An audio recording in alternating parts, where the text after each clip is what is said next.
So I highlighted that Kylian Mbappe going to Real Madrid was never about the UCL. It was more about legacy and dream. And a lot of people misunderstood me. A lot of people took me out of context. And it's such a shame how very easy it is for people to misunderstand you and take you out of context without actually listening to the fact. Now I'm going to put it in a more simpler context, and I hope to God that you all will understand. Now, take for instance, someone like Ryan Giggs. Ryan Giggs is a legend.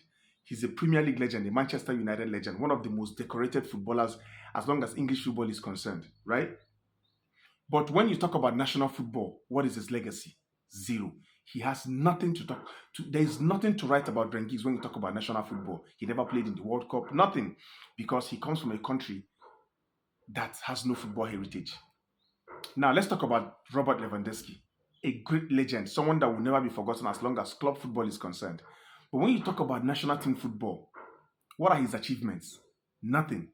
Why? Because just like Ryan Giggs, he also comes from a country with no football heritage. Now, Erling Haaland is slowly joining that queue. At the end of an illustrious career, he may have a lot of trophies, a lot of money, scored lots of goals, but he most likely will not have any accolades in the national team. Because just like these first two I mentioned, he comes from a country with no football heritage. Now, Mbappe comes from France, a country, a very big footballing country with football heritage. Won the World Cup twice. In fact, Mbappe has won the World Cup. He's a World Cup winner, back-to-back World Cup finalist. He already has a World Cup.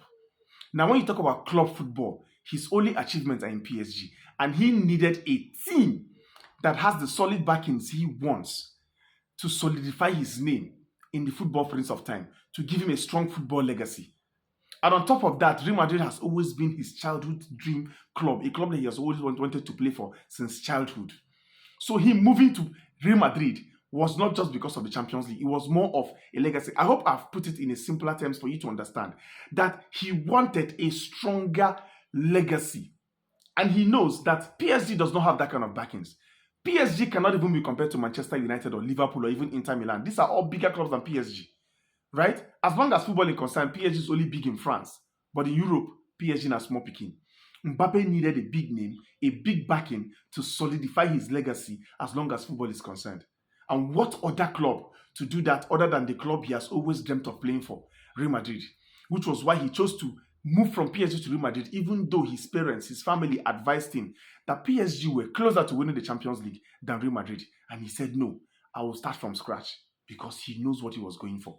I hope with this little illustration, I've been able to put it in clearer terms, in clearer context for you to understand that transferring, moving from Paris to Spain, moving from PSG to Spain was more about legacy and dream for Kylian Mbappe.